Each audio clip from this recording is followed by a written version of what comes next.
ಶ್ರೀ ಗ್ರಂಥ ಮಹಾತ್ಮೆ ಶ್ರೀ ಗಣೇಶಾಯ ನಮಃ. ಶ್ರೀ ಗುರು ಸಿದ್ಧಾರೂಢಾಯ ನಮಃ. 4 ವೇದ, 6 ಶಾಸ್ತ್ರ, 18 ಪುರಾಣ, 28 ದಿವ್ಯ ಆಗಮಗಳ ಸರ್ವಸಾರಭೂತವಾದ ಶ್ರೀ ಸಿದ್ಧ ಪುರುಷನ ಈ ಪವಿತ್ರ ಚರಿತ್ರೆಯನ್ನು ನಿತ್ಯವೂ ಶ್ರದ್ಧೆಯಿಂದ ಓದುವ, ಕೇಳುವ, ಪೂಜಿಸುವ ಸರ್ವ ಭಕ್ತರಿಗೆ ಧರ್ಮ, ಅರ್ಥ, ಕಾಮ, ಮೋಕ್ಷಗಳು ಸಿದ್ಧಿಸುವವು. ಸರ್ವ ನಷ್ಟ ಕಷ್ಟಗಳು, ಸರ್ವ ಪಾಪ ತಾಪಗಳು, ಚೋರ ವೈರಿ ವಿಷಯಭೂತಾದಿ ಭೀತಿಗಳು ಬಯಲಾಗಿ ಸರ್ವದಾ ಸಕಲ ಸನ್ಮನ್ನಗಳಿಂದ ಕೂಡಿದ ಸುಖ ಸೌಭಾಗ್ಯಗಳು ಒದಗಿ ಬರುವವು. ಶ್ರೀ ಸಿದ್ಧ ಸದ್ಗುರುವನ್ನು ಕೃಪಾವರ್ಗೀಕ ಶ್ರವಣ ಮಾಡೋದರಿಂದ ಶಾಂತಿ, ದಾಂತಿ, ವಿವೇಕ, ಜ್ಞಾನ, ಸದ್ಭಕ್ತಿಗಳು ಸಂಪ್ರಾಪ್ತವಾಗುವು. ಈ ಗ್ರಂಥವನ್ನು ತನ್ನ ಇಷ್ಟ ದೇವತಾ ಮಂತ್ರದೊಡನೆ ಗಂಧ, ಅಕ್ಷತ, ಧೂಪ, ದೀಪ, ನೈವೇದ್ಯಗಳಿಂದ ಪೂಜಿಸಿ ಪ್ರತಿ ಅಧ್ಯಾಯದ ಪ್ರಾರಂಭದಲ್ಲಿ ಗ್ರಂಥ ಮಹಿಮೆಯನ್ನು ಪಠಿಸಿ ಸ್ಮರಿಸಿ ನಂತರ ಪಾರಾಯಣ ಮಾಡಿ ಮಂಗಳ ವಿಭೂತಿ ಪ್ರಸಾದಗಳನ್ನು ಭಕ್ತಿಯಿಂದ ಸ್ವೀಕರಿಸುವುದು ಶಿಷ್ಟರ ಸಾಂಪ್ರದಾಯಿಕವಾಗಿದೆ. 12ನೇ ಅಧ್ಯಾಯ. ಶ್ರೀ ಗಣೇಶಾಯ ನಮಃ. ಶ್ರೀ ಸದ್ಗುರು ಸಿದ್ಧಾರೂಢಾಯ ನಮಃ. ಭಕ್ತ ಜನರಿಗೆ ಪರಮ ಪ್ರಿಯತಮನು ರೂಪಧರಿಸಿದ ಸಿದ್ಧಗೆ ಸಿದ್ಧ ಚಿತ್ತದಳು ತಾನಿರುತ್ತಾ ನಿತ್ಯದಿ ಅಭಿಯನಿವಾರೊಳಗೆ ಯುಕ್ತಾರಾಧಿಕಾರಿ ಜನರಿಗೆ ಜ್ಞಾನವನ್ನು ಪಾಲಿಸುವ ಬಗೆ ಮುಕ್ತಿ ಪಂಥವ ತೋರುವ ನಮಿಸುವೆನು ಸದ್ಗುರುನಾಥಗೆ. ಯೋಗ ವಾಸಿಷ್ಠವನ್ನು ಹೇಳುತ್ತಿದ್ದರು.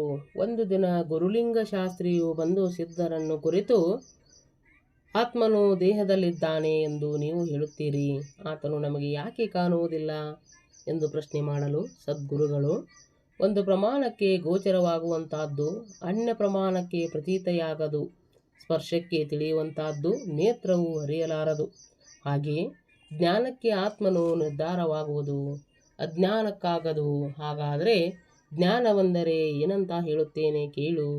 ಪ್ರಥಮ ಆತ್ಮ ವಿವೇಕ, ಅಲ್ಲಿ ಅಹಂ ಬ್ರಹ್ಮಾಸ್ಮಿ ಜ್ಞಾನದ ತನಕ ವೃತ್ತಿಯನ್ನು ಸಾಧಿಸುತ್ತಿರುವಾಗ ಮೊದಲಿನ ಅನಾತ್ಮಕಾರ ಬುದ್ಧಿಯನ್ನು ತ್ಯಜಿಸಿ ಅದನ್ನೇ ಬ್ರಹ್ಮಾಕಾರ ಮಾಡುವಾಗ ಈ ಸಂಧಿಯನ್ನು ಯಾವ ನಿರ್ವಿಕಲ್ಪ ಜ್ಞಾನವಾಗುವುದೋ ಅದನ್ನು ಆತ್ಮನು ಗೋಚರನಾಗುವನು. ಅವನು ಹೇಗೆ ಗೋಚರನೆಂದು ಕೇಳಿದರೂ ಅವರನ್ನು ನಿವೃತ್ತಿಯಾದ ಬುದ್ಧಿಯಿಂದ ತಿಳಿಯಲ್ಪಡುವನು. ವೀಣಾ ಘಟಸ್ಥದಂತೆ ಜಡನಾಗಿರುವ ಇಂದ್ರಿಯಗಳಿಂದಲ್ಲ, ಇಂದ್ರಿಯಗಳಿಂದಾಗುವ ಶಬ್ದ ಜ್ಞಾನ ಮಾತ್ರವಿದೆಯೇ ವಿನಃ ಬೇರೆ ಅನುಭವವಿಲ್ಲ. ಆ ಕಾರಣ ಆತ್ಮನು ಕಾಣುವುದಿಲ್ಲವೆಂಬ ಶಂಕೆ ಬರುತ್ತದೆ ಅನ್ನಲು ಆ ಶಾಸ್ತ್ರಿಯು ಸತ್ಯಮಾಚಾರ್ಯವರ್ಯ ಎಂದು ನುಡಿದು ಹೊರಟು ಹೋದನು. ಆ ಸ್ಥಾನದಲ್ಲಿ ಬಹುಜನ ಸಂಚಾರವಾಗುವುದನ್ನು ಕಂಡು ಸಿದ್ಧರು ಇದು ವಿಕ್ಷೇಪಕರವೆಂದು ಚಿಂತಿಸಿ ಡುಮಗೇರಿ ಎಂಬಲ್ಲಿಗೆ ಹೋಗುವಂತರಾದರು. ಅಲ್ಲಿ ಕಟ್ಟಿಗೆ ಮೇಲೆ ಸ್ವಸ್ಥ ಕುಳಿತಿರುವರು ಮತ್ತು ದನ ಕಾಯುವ ಹುಡುಗರು ಕೂಡ ಆಡುತ್ತಾ ತೋಟದಲ್ಲಿ ಹೋಗಿ ಹಣ್ಣುಗಳನ್ನು ಕದ್ದು ತಿನ್ನುತ್ತಾ ಶಗಣಿ ಆವರಿಸಿಕೊಳ್ಳುತ್ತಾ ಆಲಿಸುತ್ತಾ ಹೀಗೆ ಕಾಲ ಕಳೆಯುತ್ತಿದ್ದರು. ಒಂದು ದಿನ ಹುಡುಗರು ಕೂಡ ಒಂದು ಹಲಸಿನ ಹಣ್ಣು ಕದ್ದುಕೊಂಡು ಒಯ್ಯುತ್ತಿರುವಾಗ ತೋಟದವನು ಕಂಡು ಸಿದ್ಧರನ್ನು ಹಿಡಿದು, ಹಣ್ಣು ಏಕೆ ಒಯ್ಯುತ್ತಿರುವಿ ಎಂದು ಕೇಳಲು, ನಮಗೆಲ್ಲರಿಗೂ ತಿನ್ನಲಿಕ್ಕೆ ಎಂದು ಸಿದ್ಧರು ಉತ್ತರ ಕೊಟ್ಟರು. ಆಗ ಅವನು ಸಿಟ್ಟಿಗೆದ್ದು ಸಿದ್ಧರಿಗೆ 2 ಏಟು ಹೊಡೆಯಲು ಮಹಾತ್ಮರು ಆ ಹಣ್ಣನ್ನು ದೂರ ಬೀಸ ಒಗೆದರು. ಅದನ್ನು ಹುಡುಗರು ಎತ್ತಿಕೊಂಡು ಓಡಲು ಹಣ್ಣಿನವನು ಸಿದ್ಧರನ್ನು ಬಿಟ್ಟು ಆ ಹುಡುಗರ ಬೆನ್ನತ್ತಿ ಹೋದನು. ಆಗ ಸಿದ್ಧರೆನ್ನುತ್ತಾರೆ, ವೈಕುಂಠಯಾಶಿಯಾದ ಕೃಷ್ಣನ ಮೇಲೆ ಸಹ ಶಮಂತಕಮಣಿ ಕದ್ದ ಅಪವಾದ ಬಂದಿತ್ತು. ಹೀಗಿರುವಾಗ ನಮ್ಮದೇನು ಅದಕ್ಕೂ ವಿಶೇಷ? ಕಳ್ಳತನ ಅಪವಾದ ಬಂದು ಆತನಿಗೆ ಜಂಬಾವತಿ ಮತ್ತು ಸತ್ಯಭಾಮ ಇವರಿಬ್ಬರನ್ನೂ ವಿವಾಹ ಮಾಡಿಕೊಳ್ಳಬೇಕಾಯಿತು.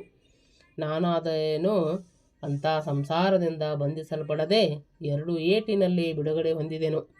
ತಪ್ಪಿಸಿಕೊಂಡು ಸಿದ್ಧರು ಓಡಿ ಹೋಗುತ್ತಿರುವಾಗ ಕರ್ಮಪಾಶದಿಂದ ಮುಕ್ತಿ ಎಂಬುದು ಹೀಗೆ ಎಂದುಕೊಳ್ಳುತ್ತಾ ಚಿತ್ತಾನಂದ ಸ್ವಾಮಿಗಳು ಸಮಾಧಿಯೊಳಗೆ ಸ್ವಸ್ಥರಾಗಿ ಆನಂದದಿಂದ ಮಲಗಿಕೊಂಡರು. ಆ ಕಾಲದಲ್ಲಿ ಅನೇಕ ಮಂದಿ ಲಿಂಗಾಯತರು ಮಹಾತ್ಮರ ಕಡೆಗೆ ಬಂದು ಪೂಜಾ ನಮಸ್ಕಾರಗಳನ್ನು ಮಾಡಿಕೊಂಡು ಹೋಗುತ್ತಿದ್ದರು. ಸಿದ್ಧ ಸದ್ಗುರುನಾಥರ ಈ ಕೀರ್ತಿಯನ್ನು ಕೇಳಿ ಒಬ್ಬ ಲಿಂಗಾಯತನು ಬಹು ಮತ್ಸರದಿಂದ ರಾತ್ರಿ ಹೊತ್ತಿಗೆ ಅವರ ಕಡೆಗೆ ಬಂದು ಅನ್ನುತ್ತಾನೆ, ನೀನು ಲಿಂಗವಲ್ಲದ ಭಯವಿದ್ದು ಲಿಂಗಾಯತ ಕಡೆಗೆ ನಮಸ್ಕಾರ ಮಾಡಿಸಿಕೊಳ್ಳುತ್ತೀಯಾ? ಅದಕ್ಕೀಗ ನಿನಗೆ ತಕ್ಕ ಪ್ರಾಯಶ್ಚಿತ್ತ ಮಾಡುವೆನು. ಹೀಗೆಂದು ಆ ದುಷ್ಟಮತಿಯು ಕಟ್ಟೆಯ ಮೇಲೆ ಕೂತಿದ್ದು ಸಿದ್ಧರನ್ನು 2 ತೋಳುಗಳಿಂದ ಹಿಡಿದು ಮೇಲಕ್ಕೆ ಎತ್ತಿ ಕಲ್ಲಿನ ಬಂಡೆ ಮೇಲೆ ಅಪ್ಪಳಿಸಿದನು ಮತ್ತು ಸಿದ್ಧರನ್ನು ಹೊಡೆಯಬೇಕೆಂದು ಆತನು ಯತ್ನಿಸುತ್ತಿರುವಾಗ ಏನೋ ಒಂದು ಸಪ್ಪಳವನ್ನು ಕೇಳಿ ಓಡಿ ಹೋದನು. ಸಿದ್ಧ ಮುನಿಗಳು ಸರ್ವಾಂಗವು ರಕ್ತಮಯವಾಗಿದ್ದು ಮೊಳಕಾಲು ಗಾಯವಾಗಿ ಸೋರುತ್ತಿರುವ ರಕ್ತವನ್ನು ಅವರು ಒರೆಸಿಕೊಳ್ಳುತ್ತಾ ಸ್ವಚ್ಛತರಾಗಿ ಕುಳಿತರು. ಆಗ ಪರ ಶರೀರದಂತೆ ಸ್ಪರ್ಶಿಸಿದ ಶರೀರವನ್ನು ನೋಡುತ್ತಿರುವ ಆ ಮಹಾತ್ಮರು ಚಿತ್ತದಲ್ಲಿ ದುಃಖ ಅನುಸಂಧಾನವಿಲ್ಲದೆ ಬ್ರಹ್ಮಜ್ಞಾನದಲ್ಲಿ ಸಲಂಗ ಚಿತ್ತರಾದರು. ಮರುದಿನ ಮುಂಜಾನೆ ನಿತ್ಯದಂತೆ 12 ಮಠದ ಸ್ವಾಮಿಗಳ ಒಂದು ಸಿದ್ಧರನ್ನು ನೋಡಿ ಮೈಯೆಲ್ಲ ರಕ್ತಮಯವಾದುದನ್ನು ಕಂಡು ಇದೇನಾಯಿತು ಕೇಳಲು, ದುಷ್ಟಮತಿಯು ಬಂದು ನಿಮಗೆ ಹೊಡೆದನು, ಹೇಳಿರಿ, ಆತನಿಗೆ ತಕ್ಕ ಪ್ರಾಯಶ್ಚಿತ್ತವು ಮಾಡುವೆವು ಎಂದು ಅಂದರು. ಅದನ್ನು ಕೇಳಿ ಸಿದ್ಧಾರೂಢರು ನನಸುಗುತ್ತಾ, ಸಂಭವಿಸಬೇಕಾದದ್ದು ಸಂಭವಿಸಲಿಕ್ಕೇ ಬೇಕು. ನೀನು ವ್ಯರ್ಥ ಚಿಂತೆ ಮಾಡಬೇಡಿರಿ. ಪ್ರಾರಬ್ಧದಿಂದ ಸುಖ ದುಃಖಗಳು ಬಂದು ಹಾಗೆಲ್ಲ ಕರ್ಮಾಕ್ಷಯವಾಗುತ್ತಿದೆ. ಅವುಗಳ ನಿರ್ವಾರಣಾರ್ಥ ಯತ್ನ ಮಾಡಿದರೆ ಅವೇ ಸಂಚಿತವಾಗಿ ಪುನಃ ಜನ್ಮಕ್ಕೆ ಕಾರಣವಾಗುತ್ತವೆ. ಆದ್ದರಿಂದ ಮೋಕ್ಷಾಧಿಕಾರಿಯು ಇತರ ದೋಷದ ವಂದನಾದಿಗಳಿಂದ ವಿಕಾರ ಹೊಂದದೆ ಅಂತಃಕರಣದಲ್ಲಿ ನಿರಂತರ ಶಾಂತಿಯನ್ನು ರಕ್ಷಿಸಬೇಕು ಎಂದು ನುಡಿದ ಭಾಷಣವನ್ನು ಕೇಳಿ ಅಭಕ್ತ ಜನರೆಲ್ಲರೂ ಸದ್ಗತರಾಗಿ ಕಣ್ಣುಗಳಿಂದ ಪ್ರೇಮಾಶ್ರುತಗಳನ್ನು ಸುರಿಸುತ್ತಾ, ಆಹಾ, ಸಾಕ್ಷಾತ್ ಪರಮಾತ್ಮನೇ ಅವತರಿಸಿರುವನು, ಅಲ್ಲದಿದ್ದರೆ ಇಂಥ ಶಾಂತಿ ಹೇಗಿರಬೇಕು ಎಂದು ಅನ್ನುತ್ತಾ ಆ ದಿನ ಬಹಳ ಹೊತ್ತು ಕುಳಿತುಕೊಂಡು ನಂತರ ಹೊರಟು ಹೋದರು. ಸಿದ್ಧರಿಗೆ ಹೊದ್ದುಕೊಳ್ಳಲಿಕ್ಕೆ ಯಾರಾದರೂ ದೂತರ ಕೊಟ್ಟರೆ ಯಾವನೊಬ್ಬ ಪಾಪಿ ನರಕ ಬಂದು ಅದನ್ನು ಕಸಿದುಕೊಂಡು ಹೋಗುತ್ತಿದ್ದನು. ಹೀಗೆ ಹುಣ್ಣಿಮೆ ದಿವಸ ಸಿದ್ಧಾರೂಢರು ಹೆಗ್ಗೇರಿ ಕಟ್ಟೆ ಮೇಲೆ ಕೂತಿರಲು ಊರೊಳಗಿನಿಂದ ಒಬ್ಬ ಲಿಂಗಾಯತನು ಅನ್ನದ ಬುಟ್ಟೆ ಹೊತ್ತುಕೊಂಡು ಹೋಗುವಾಗ ಕೈಯಲ್ಲಿ ಬೆಂಕಿ ಕುಳ್ಳು ಹಿಡಿದಿರುವನು. ಅವನು ಸ್ವಸ್ಥ ಸಿದ್ಧರನ್ನು ನೋಡಿ ಅನ್ನುತ್ತಾನೆ, ಇವನು ಸಾಧು ಅನ್ನಿಸಿಕೊಂಡು ಮೌನ ಹಿಡಿದು ಹೀಗೆ ಸುಮ್ಮನೆ ಕೂತು ಮಂದಿಗೆ ಹುಚ್ಚು ಹಿಡಿಸುತ್ತಾನೆ. ಈಗ ಅನಾಯಾಸದಿಂದ ಇವನ ಪರೀಕ್ಷೆ ಮಾಡುವ. ಹೀಗಂದು ಆ ದುಷ್ಟನು ತನ್ನ ಕೈಯೊಳಗಿನ ಸುಡುವ ಕುಳ್ಳನ್ನು ಮಹಾತ್ಮರ ಬರೇ ಮಸ್ತಕದ ಮೇಲಿಟ್ಟು ಹೊರಟು ಹೋದನು. ಆಗ ಸದ್ಗುರುಗಳು ಸ್ವಸ್ಥ ಚಿತ್ತದಿಂದಿದ್ದು ಆತನು ತೆಗೆದು ಚೆಲ್ಲಲಿಕ್ಕೆ ಯತ್ನಿಸದೆ ಮನಸ್ಸಿನಲ್ಲಿ ಅಂದುಕೊಳ್ಳುತ್ತಾರೆ, ನನ್ನ ಬಾಲ್ಯಾವಸ್ಥೆಯಲ್ಲಿ ಒಂದು ಮಹಾಸರ್ಪವು ಮಸ್ತಕದ ಮೇಲೆ ಹತ್ತಿಕೊಂಡಿತು. ಆಗ ಈಶ್ವರನ ಭೂಷಣವು ನನ್ನ ಮಸ್ತಕದ ಮೇಲೆ ಶೋಭಿಸುತ್ತದೆ ಅಂದುಕೊಂಡಿದ್ದೆ. ಈಗಲಾದರೂ ಇದು ಪ್ರಭುವಿನ ತೃತೀಯ ನಯನವು ನನ್ನ ಶರೀರದ ಮೇಲೆ ಬಂದಿರುತ್ತದೆಂದು ತಿಳಿದು ಸಮಾಧಾನದಿಂದ ಕುಳಿತಿದ್ದರು. ಅಷ್ಟರಲ್ಲಿ ಅಲ್ಲಿ ಹೋಗುತ್ತಿದ್ದ ಒಬ್ಬ ಪುರುಷನು ಸಿದ್ಧಾರೂಢರ ಸ್ಥಿತಿಯನ್ನು ನೋಡಿ ಆ ಲಿಂಗಾಯತನಿಗೆ ಯಥೇಷ್ಟೇ ಬೈದು ಕೋಲಿನಿಂದ ಸುಡುವ ಕೋಳನ್ನು ತೆಗೆದು ಚೆಲ್ಲಿದನು. ಮಹಾತ್ಮರ ಚಲನವನ್ನು ಮಾಡುವವರು ಸಲುವಾಗಿ ಬ್ರಹ್ಮದೇವರು ನರಕದಲ್ಲಿ ಮಹಾಭಯಂಕರವಾದ ವೈತರಣಿ ನದಿಯನ್ನು ನಿರ್ಮಿಸಿದ್ದಾರೆ. ಅದರಲ್ಲಿ ಅಂಥ ದುಷ್ಟಮತಿಗಳು ಅಕಲ್ಪರ್ಯಂತ ಬಿದ್ದಿರುವರು. ಹಳೆ ಹುಬ್ಬಳ್ಳಿಯಲ್ಲಿ ಉಜ್ಜಿನ್ನವರ ಭೀಮಪ್ಪ ಎಂಬಾತನು ಪುತ್ರ ಇಚ್ಛೆಯಿಂದ ಅಪಾರ ಸತ್ಕರ್ಮಗಳನ್ನು ಮಾಡುತ್ತಿದ್ದನು.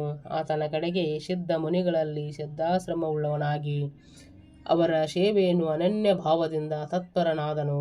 ಬಹು ದಿವಸ ಮಹಾತ್ಮರ ಸೇವೆಯನ್ನು ಮಾಡಿ ಒಮ್ಮೆ ಪ್ರಾರ್ಥಿಸುತ್ತಾರೆ, ಹೇ ಸದ್ಗುರು ದೇವ, ಕೃಪೆಯಿಂದ ನನಗೊಬ್ಬ ಉತ್ತಮವಾದ ಪುತ್ರನನ್ನು ದಯಪಾಲಿಸಬೇಕು. ಈ ಪ್ರಾರ್ಥನೆಯನ್ನು ಕೇಳಿ ಸದ್ಗುರುಗಳು, ಕೇಳಿ ಸದ್ಭಕ್ತನೇ, ನಿನಗೆ ಜ್ಞಾನದಾಯಕನಾಗಿ ಉಭಯ ಕುಲಗಳನ್ನು ಉದ್ಧರಿಸುವ ಜ್ಞಾನಯುತನು ಬೇಕೋ ಅಥವಾ ಸಂಸಾರ ತಾಪಗಳನ್ನು ಬೆಳೆಸುವಂಥ ಕರ್ಮರಹಿತ ಪುತ್ರನು ಬೇಕೋ ಎಂದು ಕೇಳಲು ಆ ಶುದ್ಧಾರ್ಥಕನಿಯಾದ ಭೀಮಪ್ಪನು ಅನ್ನುತ್ತಾನೆ, ನನಗೆ ಜ್ಞಾನಿ ಪುತ್ರನನ್ನೇ ಕೊಡಿರಿ. ಇದಕ್ಕೆ ಸದ್ಗುರುನಾಥರು, ಹಾಗಾದರೆ ನನಗೆ ಪುತ್ರನೆಂದು ಭಾವಿಸಿ ಸೇವಿಸುತ್ತಿರು. ಇದರಿಂದ ನಿನಗೆ ಅಕ್ಷಯವಾದ ಫಲವು ಪ್ರಾಪ್ತಿಯಾಗುವುದು. ಅಂಥ ಫಲ ಮತ್ಯಾವ ಪುತ್ರನಿಂದಲೂ ನಿನಗಾಗದು ಎಂದು ನುಡಿಯಲು ಭೀಮಪ್ಪನು ಬಹಳ ಆನಂದವಾಯಿತು. ಅಂದಿನಿಂದ ಸಿದ್ಧನಾಥರು ಭೀಮಪ್ಪನ ಮನೆಯಲ್ಲೇ ಇರಲಾರಂಭಿಸಿದರು. ಅಲ್ಲಿ ನಾನಾ ಪ್ರಕಾರದ ಲೀಲಾ ತೋರಿಸಿ ಆ ದಂಪತಿಗಳಿಗೆ ಬಹು ಆನಂದ ಪಡಿಸುತ್ತಿದ್ದರು. ಈ ಪ್ರಕಾರ ಅವರನ್ನು ಉದ್ಧರಿಸಿದರು. ಆದರೆ ಈ ಭೂಮಿಯ ಸಂಗತಿ ಹಿಡಿದುದೇನೆಂದರೆ ತಿಳಿದು ಲಿಂಗಾಯತರು ಅವನಿಗೆ ದೂಷಣೆ ಕೊಟ್ಟು ಕುಲದಿ ಬಹಿಷ್ಕಾರ ಕೊಟ್ಟರು. ಆದರೆ ಆತನು ಸ್ವಸ್ಥ ಚಿತ್ತದಿಂದ ಇದ್ದು ಸದ್ಗುರ ಸೇವೆಯನ್ನು ಯಥಾಪ್ರಕಾರ ಮಾಡುತ್ತಿದ್ದನು.